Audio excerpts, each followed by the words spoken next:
Hey guys, it's Britt. Today I wanted to jump on and share my opinion on Jenna Marbles. I also want to talk a little bit about the Shane Dawson video that came out last night. So if you are interested, please keep watching.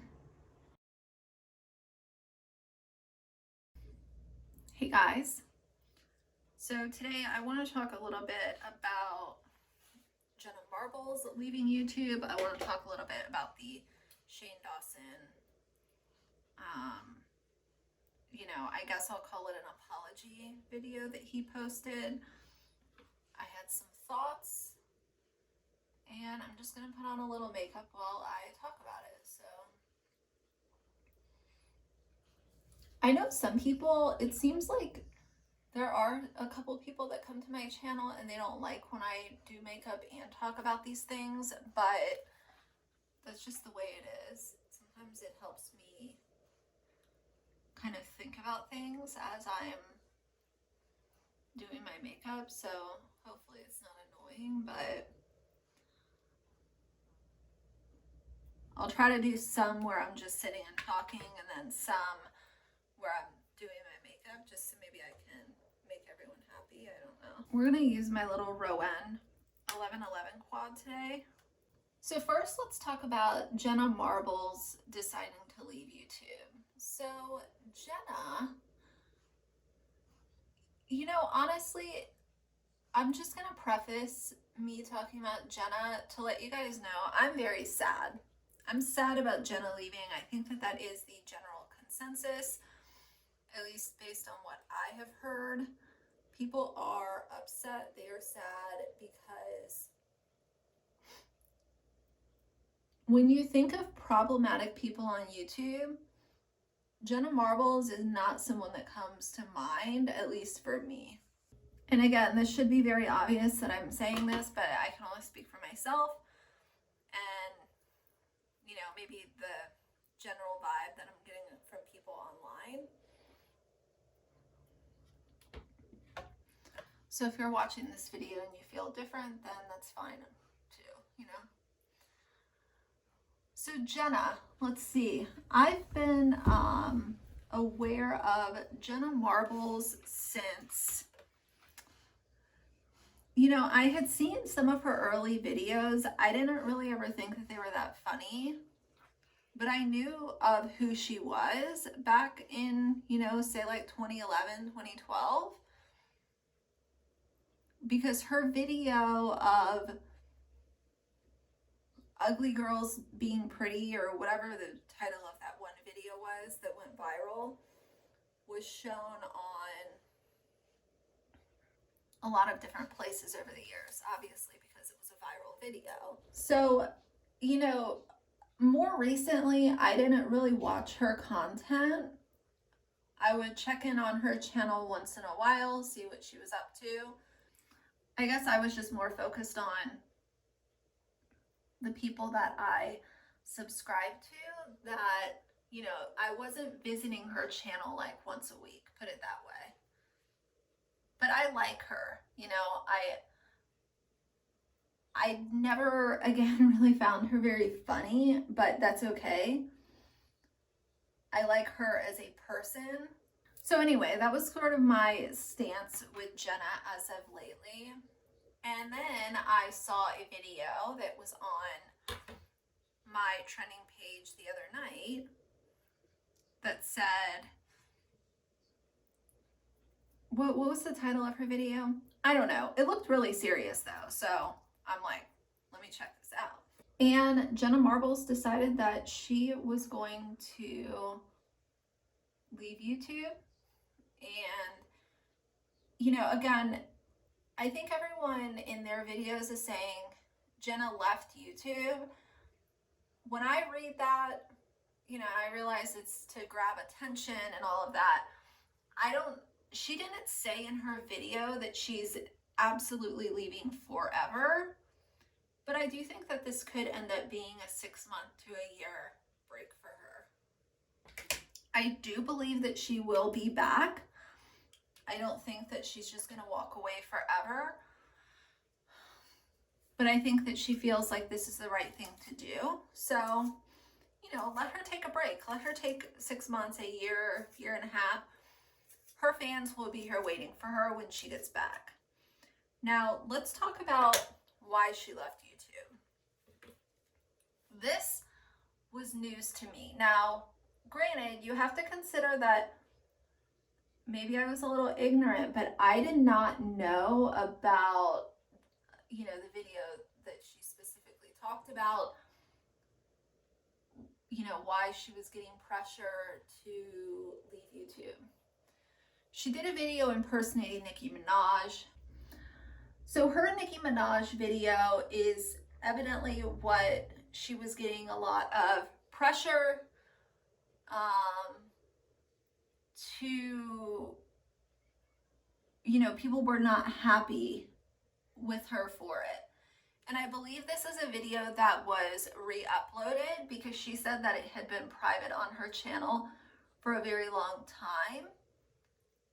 She did show a clip of it in her video that she just did. Her impression of Nicki Minaj, I realized that it's intended to be funny, and I don't think she ever intended it to be insulting or mean or anything like that. I don't look at it as funny. I don't see the comedic value in that. Even if it was meant to be sort of a homage to Nicki Minaj, if she, you know, likes Nicki Minaj or whatever, I just don't think that putting blackface on should ever be any way of expressing love, admiration, anything like that. I just think that there's many other ways to show your admiration. If you're a white person, you can show admiration for a black person or someone of another race many different ways besides, you know, putting on blackface and doing an impression of them. But I also want to say this. I want to remind you guys that I'm not coming down on Jenna Marbles. I'm just saying it how it is. I like Jenna, and I'd like for her to come back to YouTube after she takes a break. She removed, there were only a handful of videos that she saw as problematic. She also mentioned that her gender stereotype videos were bothering people. You know, those are no longer on her channel either, because she realizes that a lot of people struggle with their gender and everything like that. So she recognizes that, and she doesn't have that content on her channel because she does not want to hurt people. I am paraphrasing and things like that. If you guys want to watch her video to see what she had to say verbatim, please go do so if you haven't already seen it already. I'm not just gonna recite exactly what she said. So she's gonna take a break. That's great. I think that she took accountability. I don't think that she's been an overall problematic person. I think that there were a few videos that, you know, should have come down off her channel. There should have been an apology, which there has been. And I think that she should take all the time that she needs to take, but I would love to see her come back to YouTube. Now, on the opposite side of that coin, we have Shane Dawson, who decided to apologize because Jenna Marbles apologized and it was a sign from the universe. So immediately what I heard with his apology was that if Jenna didn't apologize and if the universe didn't give me the sign, y'all would still be sitting on silent.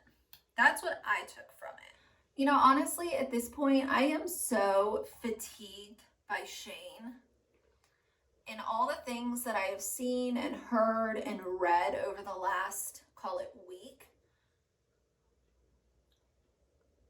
His quote unquote taking accountability, when that came out last night, I just really rolled my eyes every couple minutes. I did not think that it was genuine.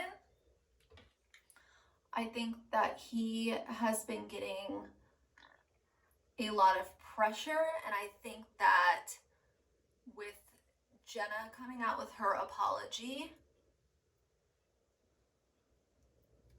maybe that gave him the final push that he needed, but that's not genuine to me. The video that he put out should have come out a week ago. Shouldn't have come out last night, but that's just my opinion. So Shane went on to talk about how, you know, he did say, "I'm sorry," and I've said in other videos, sometimes the actual saying "I'm sorry" is something that people have the biggest issue with because it comes off as disingenuous and fake. So he did offer the "I'm sorry" statement.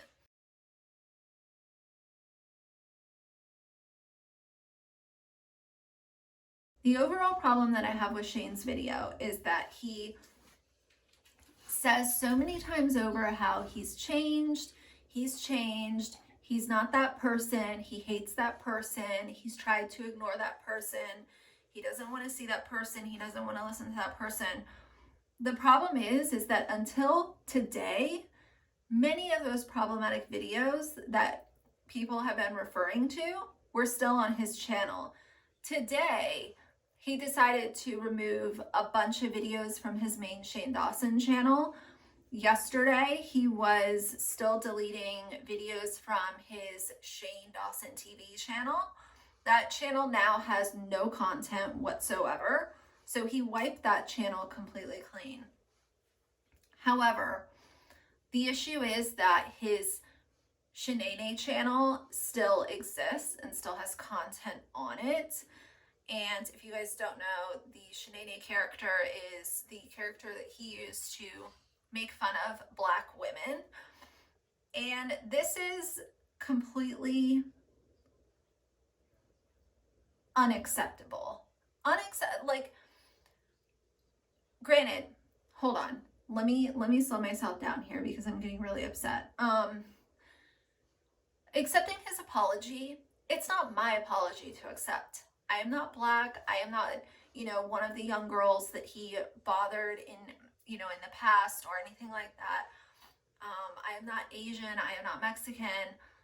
But just the fact that you're going to sit on camera and say that you hate this person so much, he has still shown bad personality traits up until recently.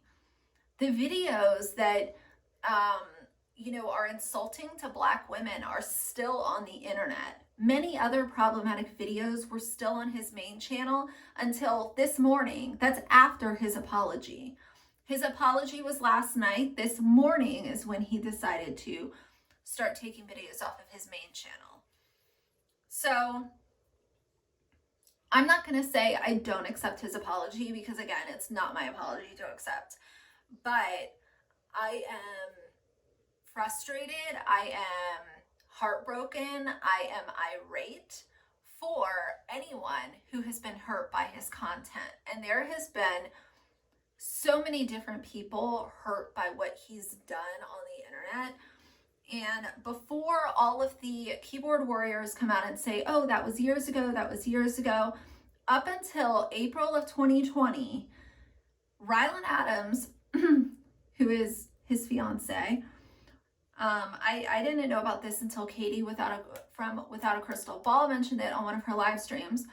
Rylan decided to watch Tiger King and do some kind of dance. Shane was on Instagram Live, and Rylan had a slip where he was exposed for a second. And he said, "Oh, I'm so frustrated. I did that dance and now I can't post this because I had a slip." Like, that's not... Anyone with a logical thinking brain would say, okay, well, if I'm exposed on camera, I can't use that content. We need to edit it or throw it away. Shane says, "Oh no, still use it. Just put your finger over the phone. You can, censor it that way."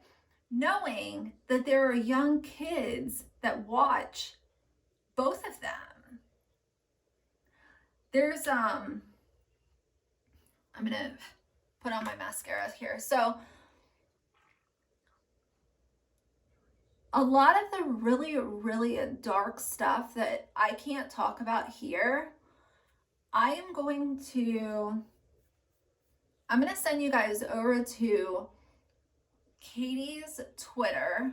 Granted, I don't have Twitter, but I was able to look at this thread with no problem. If you are curious in why people are, you know, mentioning young children and Shane and, you know, a lot of the issues that are surrounding him right now, go look at her Twitter. There is a thread showing, you know, Twitter, I don't know how Twitter works because, again, I don't have it, but you can show and talk about a lot more with no filter on Twitter. So there's a lot of clips about Shane's past over there. And, you know, the really crazy thing is when you sit back and sort of look at all of this stuff and start to digest it, some of the things that Shane was doing are right there in the same boat with what Onision was doing. And when you look at both of these scenarios, you know, Onision, you know, nobody likes him because everything involved. He still hasn't really been held accountable. Now, I don't know a ton about Onision. I don't care to go down that rabbit hole. I know enough to know that I don't like him. So, when you're looking at these scenarios, you have to state the obvious, and that is white men are held to a much lower standard than anyone of color would be in this same situation. If you took Shane Dawson and swapped it out with a black man, I mean, his career would have been gone years ago. He wouldn't have been able to build himself up to 20 million subscribers. So now let's talk about the part that has to do with the beauty community that he mentions in his video. He tried to do a big 180 on this because he tries to belittle himself by saying, oh, well, who am I to decide who's humble and blah, blah, blah. And there's really nothing else that he can say. But I will tell you this much. The beauty community is done with Shane Dawson, and I believe they are just about done with Jeffree Star. I think that this whole debacle has the people that were on the fence. I always talk about the Jeffree Star fans that are on the fence. I think that the people that were on the fence with this have been so flabbergasted by everything. And here is the other problem. So Shane comes out with this video last night, and then you have Jeffree Star, who is so in his own, you know, he's so shoved up his own ass that all he's doing is sitting over there in his mansion reposting looks of people using his makeup. Do y'all remember back when the first Dramageddon happened and Laura Lee came out with a makeup tutorial instead of an apology, and he read her for filth for that? All that Jeffree Star's Twitter is right now is reposting makeup looks and makeup tutorials of people that are using his products. Unbelievable. One of the things that I will say about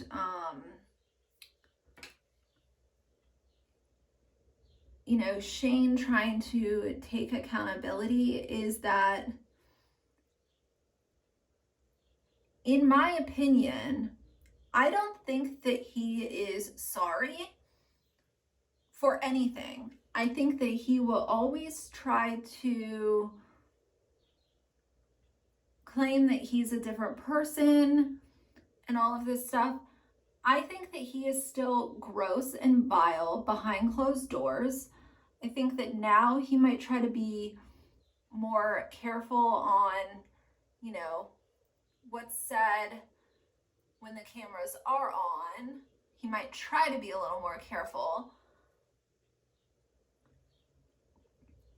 But nobody knows what's really being said.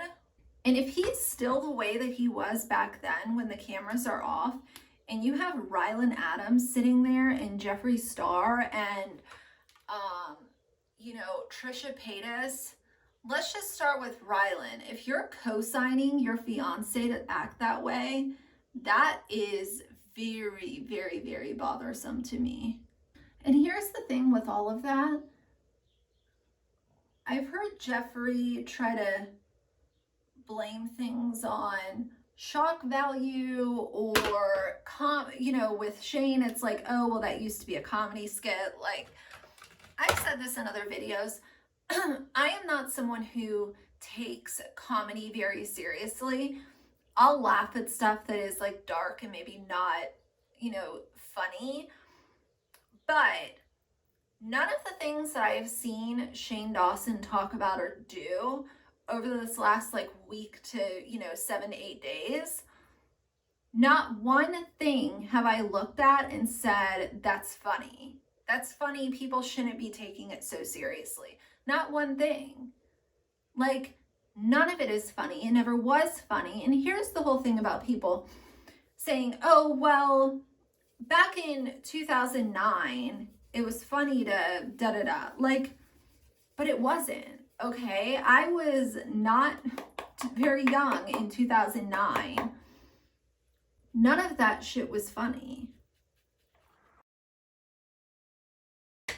I think sometimes people try to think that like, oh, well, 2009 was so long ago that nobody will remember. Like, just because the internet, wasn't what it was then, what it is now, doesn't mean that like people have no memory of like what was considered funny or acceptable back in 2009.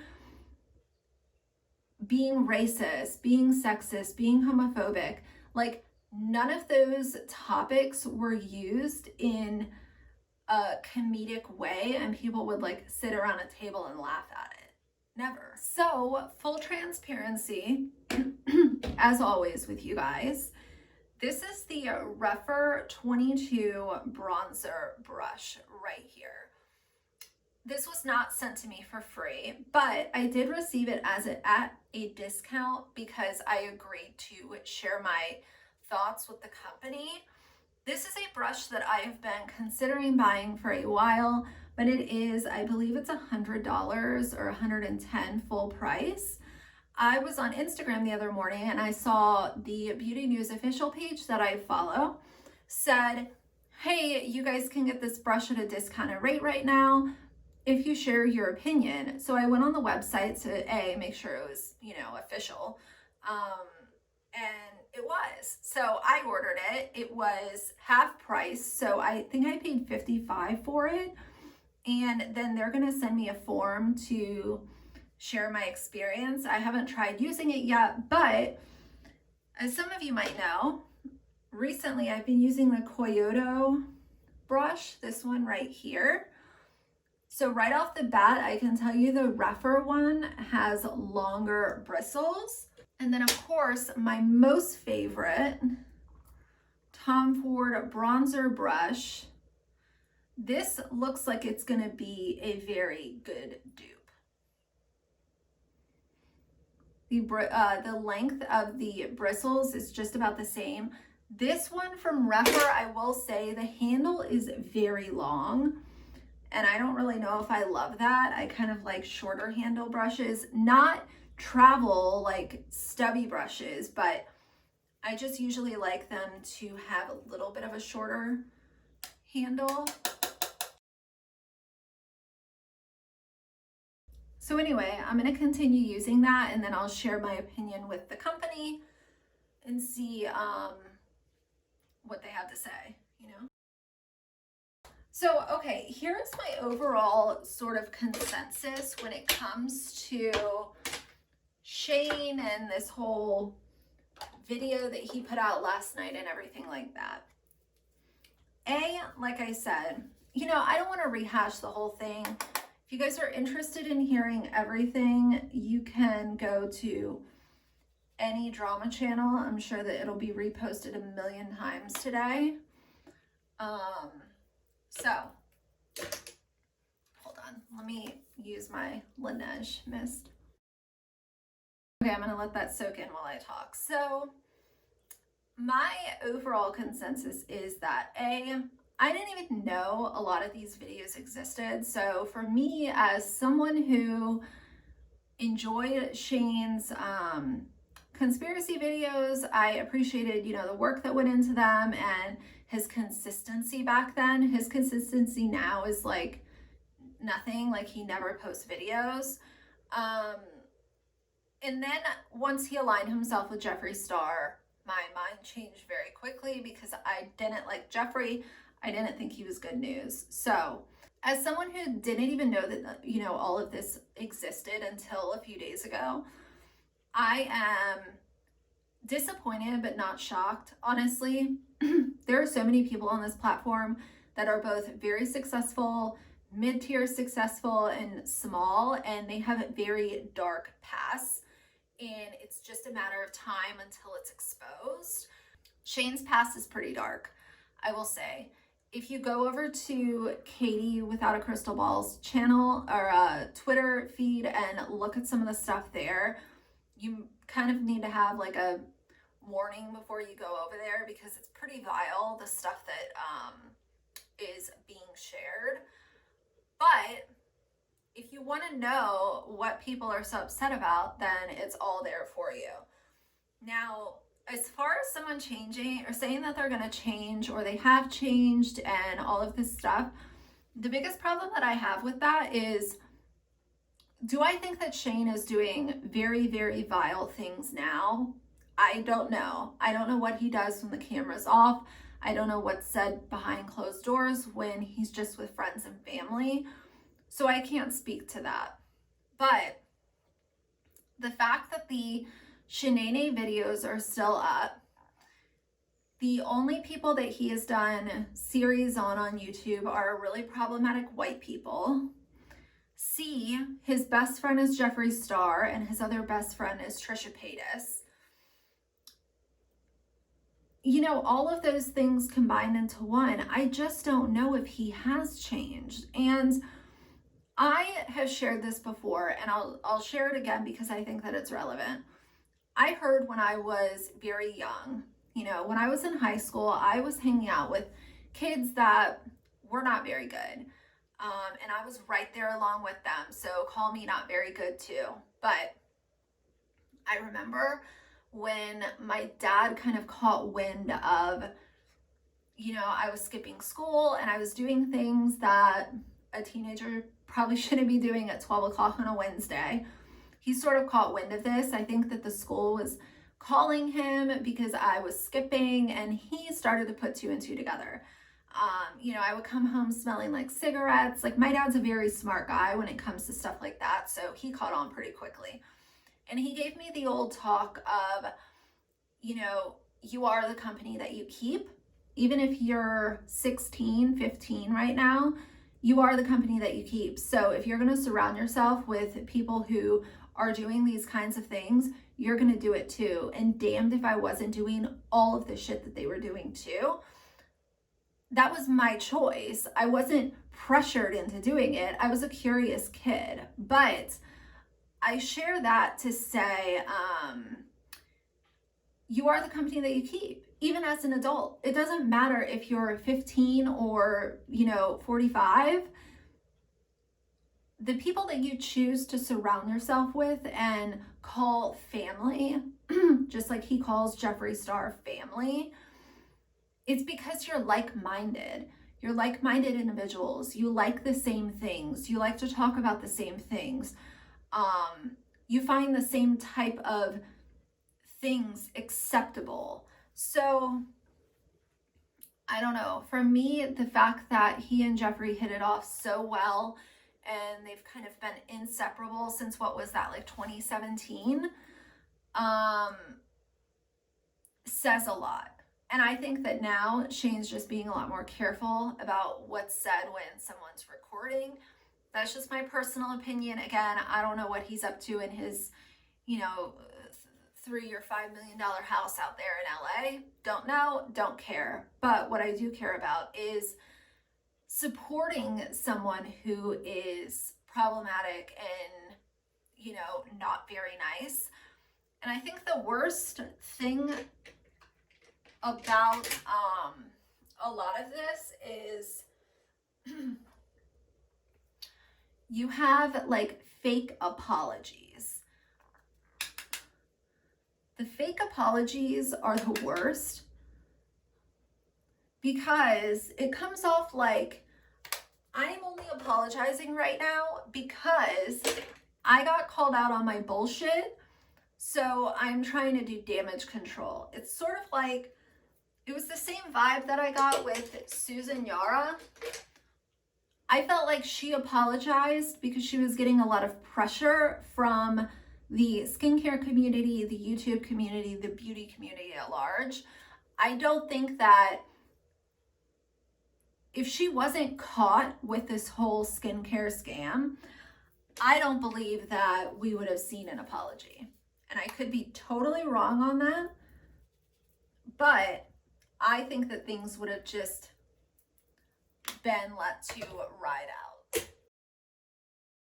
So anyway, and it really rubbed me the wrong way how he said that because Jenna Marbles apologized, he decided that it was a sign from the universe. Like, that to me, like, no, Shane, you need to apologize because you did something wrong and you need to come on camera and talk from the heart. But before he posted that apology, all of his problematic videos should have been scrubbed clean. Now, I know on YouTube, a lot of things that are not very good can be reposted and all of that. But anything that he has access to, he should have wiped clean before that taking accountability went live. And that's not the case. All of those Shanae videos are still up. And I wouldn't be surprised if there are still some bad things hidden in some of the Shane Dawson main channel videos.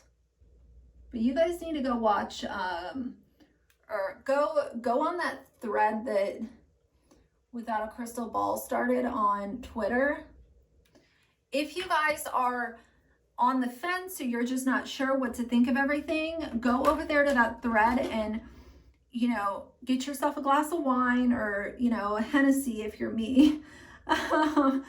And yeah, pour yourself a drink and go look at that content. Be warned, it is very vile. So if you have kids, I would make sure your kids are in bed or not remotely close to you. Because even the language in the videos is something that I wouldn't want kids listening to. Oh, by the way, I got this Milani Fruit Fetish lip balm. This is the kiwi watermelon. I also got the mango coconut, strawberry lemonade, and pineapple papaya. These are all really good. I am like a child and I love flavored lip balm, so give it all to me. I really want Laneige to come out with a new flavor of their lip sleeping mask. I would love if they would do either like a coconut or a watermelon, or even something like really like refreshing, like a cucumber. That would be really good too. All dressed up and nowhere to go. I'm I'm gonna be sitting on my couch tonight. So anyway, yeah, I don't know, guys. Like, honestly, I feel like I'm trying to process everything that I've learned over the past several days, and it's a lot. Like, it's a lot to take in, and at this point, I subscribe to so many really amazing creators on this platform. I just don't care to even try to give someone like Shane a second chance. So this is the finished look. I don't know, guys, like, I just don't really care anymore. I don't care to listen to, you know, Shane try to explain all this stuff away. Like, even though I didn't know that it was there, I have seen enough. I have made my mind up. I think that it is vile, and I don't think that he has changed that much. I do think that he is a little more careful about what he says when certain people are around or when things are being filmed. But I just don't think that you can be that vile and that hurtful and just turn it off like it's a switch. And I think the fact that he is best friends with someone like Jeffree, I think there's a reason why they're so close. That's what I'll say. And you are the company that you keep. So those are sort of my final thoughts on this little situation. If you guys enjoyed this video, please leave me a like and a comment. And if you'd like to see more from me in the future, please subscribe. I'll see you guys soon. Bye.